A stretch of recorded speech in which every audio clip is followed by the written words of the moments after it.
Welcome back to my channel, and in this session we are going to take forward our ankle complex discussion into the transverse tarsal joint.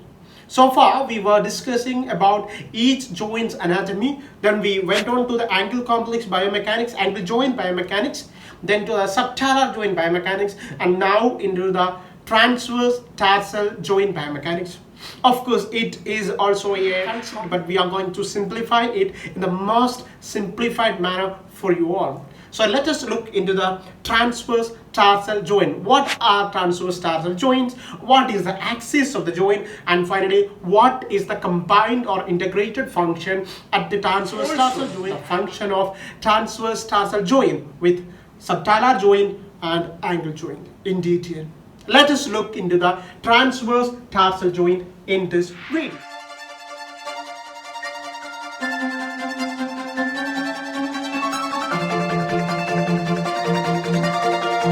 Yes, as I told you, we are going to discuss about the transverse tarsal joint. What is transverse tarsal joint, or which are the joints in the transverse tarsal joint? We see that the transverse tarsal joint is made up of two joints, that is the talonavicular joint, and calcaneocuboid joint.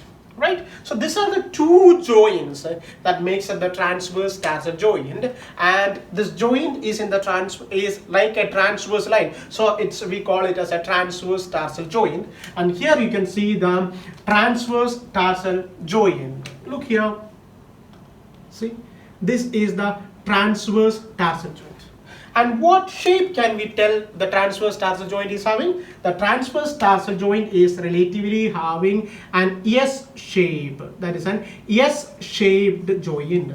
So the transverse tarsal joint is an S-shaped joint. Okay, so the transverse tarsal joint is joint formed between the talus, this is your talus, with the navicular bone. So this is the talus and this is the navicular bone. So that is the talonavicular joint. We studied it already. And here you have the calcaneum with the cuboid. So this is the calcaneocuboid joint, and both these joints together forms the talonavicular and calcaneocuboid. Together forms the transverse tarsal joint. So the shape of the joint is relatively, both of them are S-shaped joints. Okay. And there are two joints, so this becomes a compound joint or composite joint, or it becomes a composite joint. Now, in this joint, we need to understand some basic concept before discussion. That one of the basic concept is that the navicular and the calcaneum. So these two bonds, the navicular and calcaneum, at the weight bearing position is fixed. That means that calcaneum, the navicular and cuboid cannot move or is relatively immobile in the weight bearing position. So how does this joint function? This joint is actually the movement of this talus and calcaneum on the fixed navicular and cuboid. You need to get that into your mind. Okay, so the movement in this joint is actually the relative movement of only one of its articulating surface, that is the talus moves on a navicular, calcaneum moves on the cuboid, and the cuboid and calcaneum navicular are relatively immobile. Right, am I right? Okay, so if we imagine this situation, the movement is actually produced by your talus and calcaneum. I told you now, right?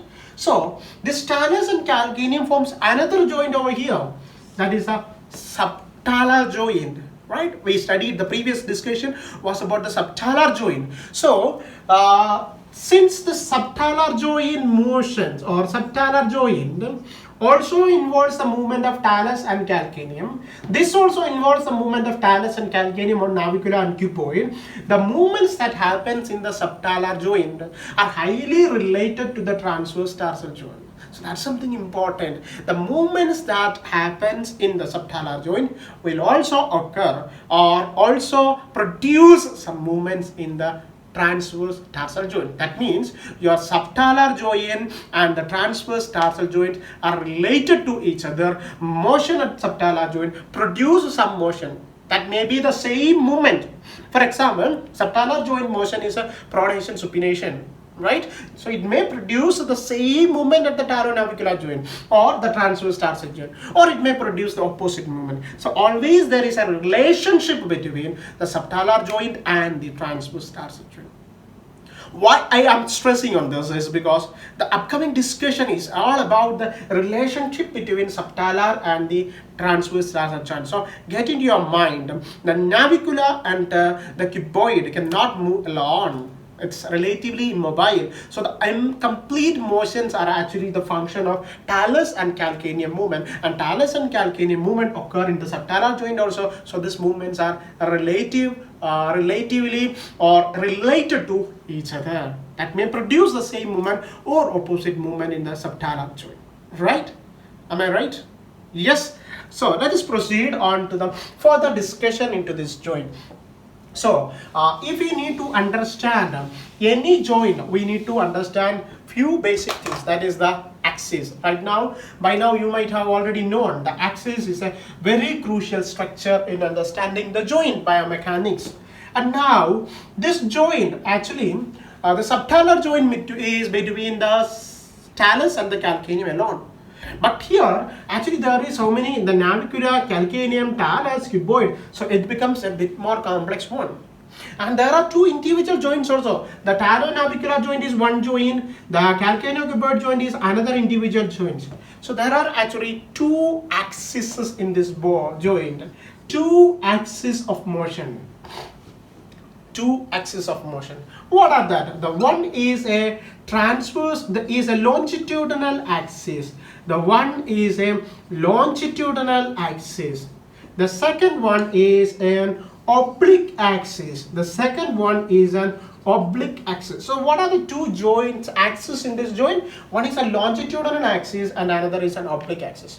Why we tell about a longitudinal axis? Because this is a relatively in a transverse plane. This is a relatively a fixed joint. Not like a subtalar or transverse tarsal joint. The subtalar, of course, it's like this. It's oriented in a specific manner. Similarly, the talonavicular, the talocrural joint is also having a particular orientation, not just in one plane. But this joint has a relatively some more free articulations or free orientation in space. So we have a longitudinal axis, and of course, in angle joint we always have oblique axis.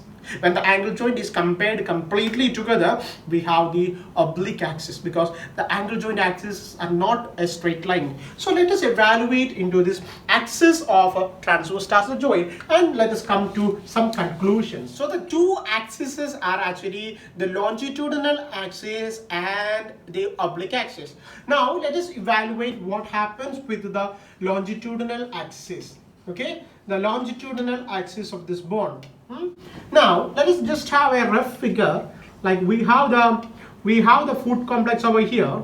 Okay, let us have the foot complex over here, and now we estimate that this jaw bone or this transverse tarsal joint will be here, and this jaw bone is having this line as its longitudinal axis because the axis parallel to the long axis of this individual joint. Individual bone is the longitudinal one. So this is actually oriented from this transverse plane. You can see that it is oriented from this transverse plane by 15 degrees. So, excuse me. That is oriented from the transverse plane by 15 degrees actually. Now, this is the first scenario. The second scenario, if you look from this top view, that is from the sagittal view, we see that the dorsum of the foot, we see that this axis is actually oriented from the sagittal plane axis, which is like this, by about 9 degrees.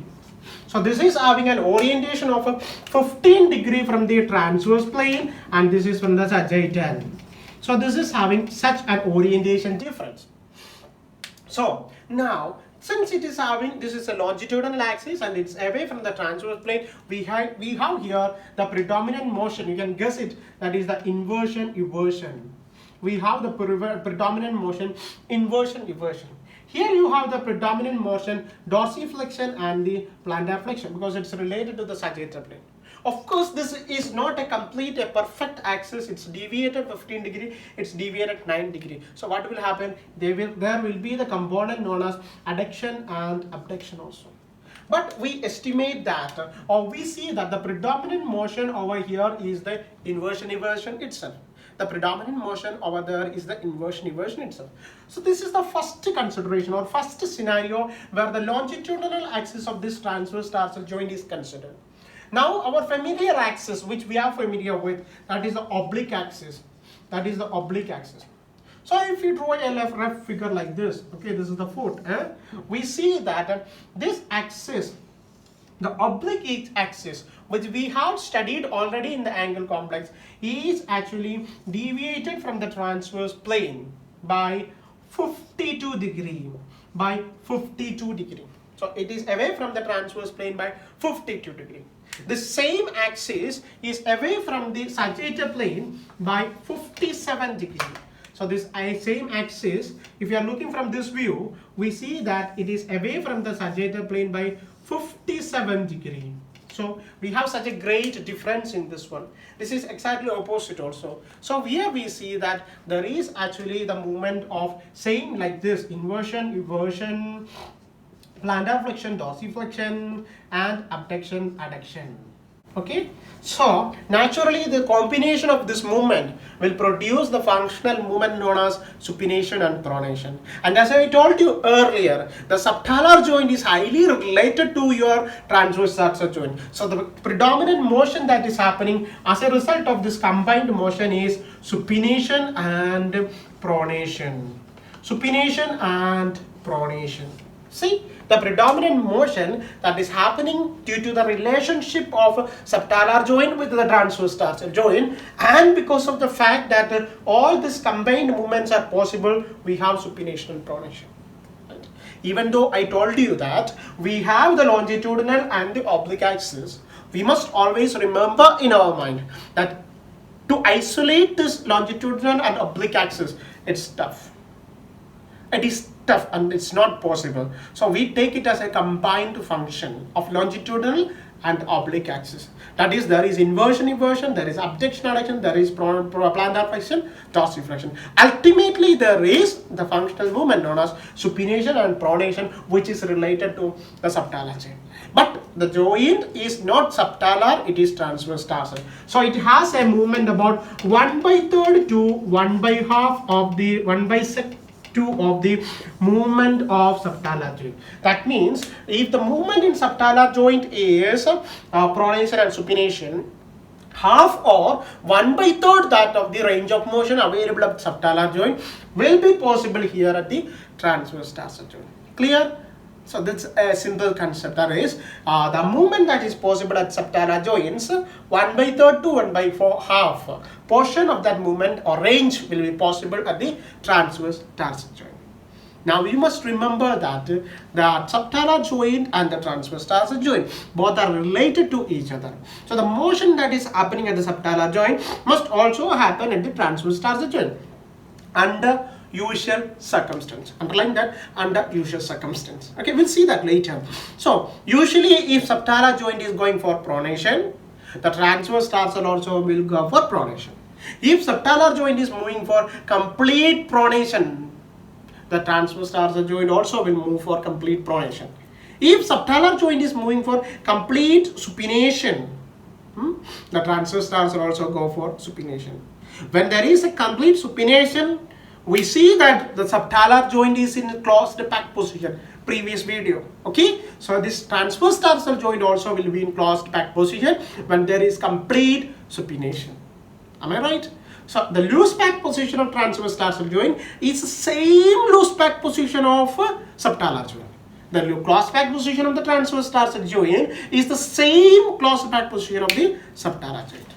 So these are a few things that you need to remember in your mind about the axis of the subtalar joint.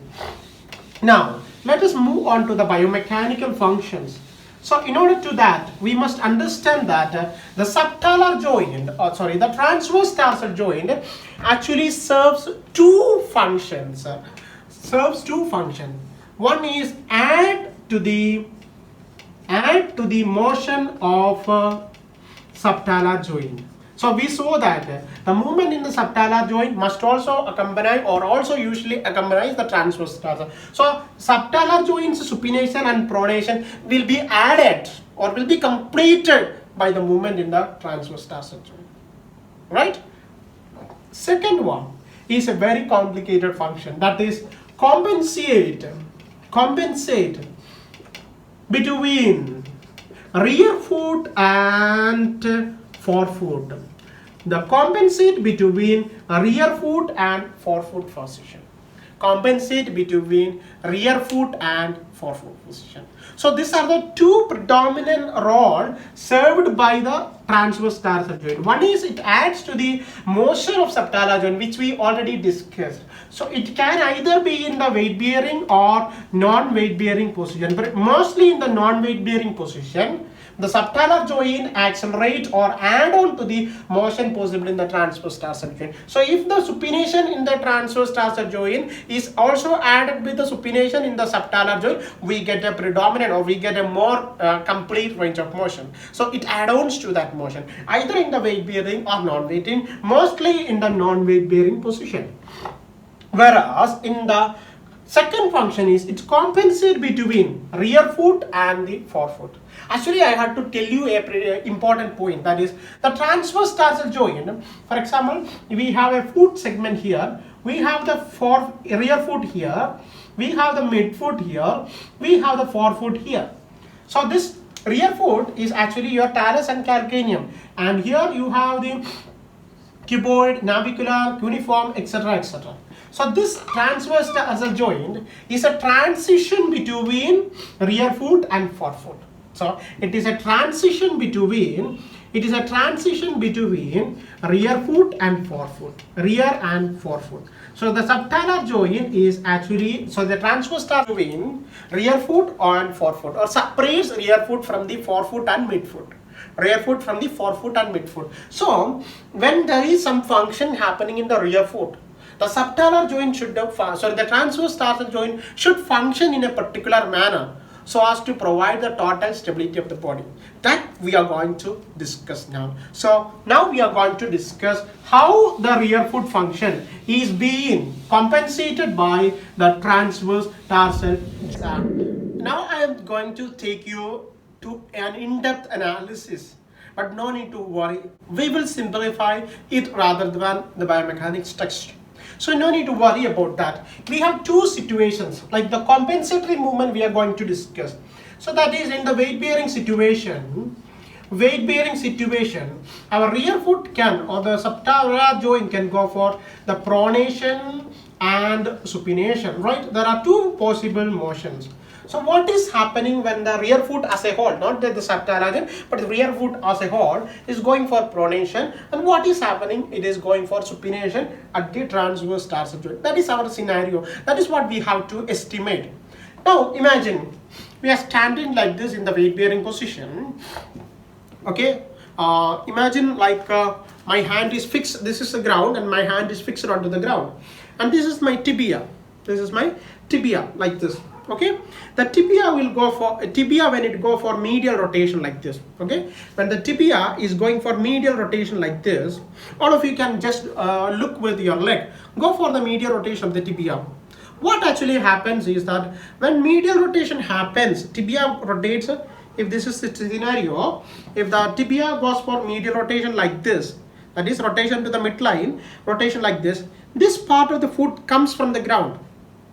Okay, this part of the foot comes from the ground, or actually the functional movement known as the pronation is happening there. So the first scenario is tibia goes for medial rotation. When tibia is going for medial rotation, okay, what happens in the rear foot, in the foot as a whole? The foot will go for pronation. The foot will go for pronation. The foot will go for pronation. So when the foot is going for pronation, what is actually happening is the subtalar joint that is shown here. This is the subtalar joint. This is the angle joint. This is the transverse tarsal joint. The subtalar joint also goes for pronation. The transverse tarsal joint also goes for pronation. That is, this all act like a segment. One single segment. But can you imagine, or can you tell me what is the disadvantage of a whole forefoot going for pronation? All four, complete foot going for pronation. What is the disadvantage? The disadvantage is that your lateral side of the foot will come away from the ground. That means your lateral end, if this is the medial arch or medial end, this is the lateral end, this will come out. That means you have just support on the medial side. So this is the weight bearing situation. So you are standing straight, but you just have the support of this medial segment. The half the segment is away from the ground, no contact with the ground. Your base of support will decrease. The stress on this joint will increase because whole weight should transmit through this side alone. So that will be a problem. So that would be a problem, right? So we need to have some functional adaptation at this point so that this problem is compensated. How is it done? How is it done? Imagine. So the first motion is a medial rotation at the tibia. That will definitely produce pronation at subtalar joint. So what happens is that if this side is lifting off like this is hinge. Okay, imagine this as all hinges connected together. So if this is lifting like this, like a door opening, the lateral end will come from the ground. So to compensate that, this should go for supination. So when this is going for pronation like this, when this is going for pronation like this, if this is also going for pronation, everything will be lifted from the ground. But this should go for supination. So when this goes for supination, ultimately the ground contact is maintained with the foot. So that will be your aim. So what happens here? The medial rotation at the tibia happens. Pronation at the subtalar joint happens. Your transverse tarsal joint has two possibilities. That is, the transverse tarsal joint can either supinate or pronate. So if it is going for pronation, this is bad. Like the whole foot will come away from the ground. So usually what happens is that the subtalar joint the transverse tarsal will go for the opposite motion, because ultimately our body's aim is to maintain the base of support. So this will happen in that manner. So if we evaluate completely and analyze it systematically, we find that the transverse tarsal joint has two options, like option A and B. It can supinate, it can pronate, but when? So when you are weight bearing like this, I am standing like this, weight bearing situation, bilateral standing.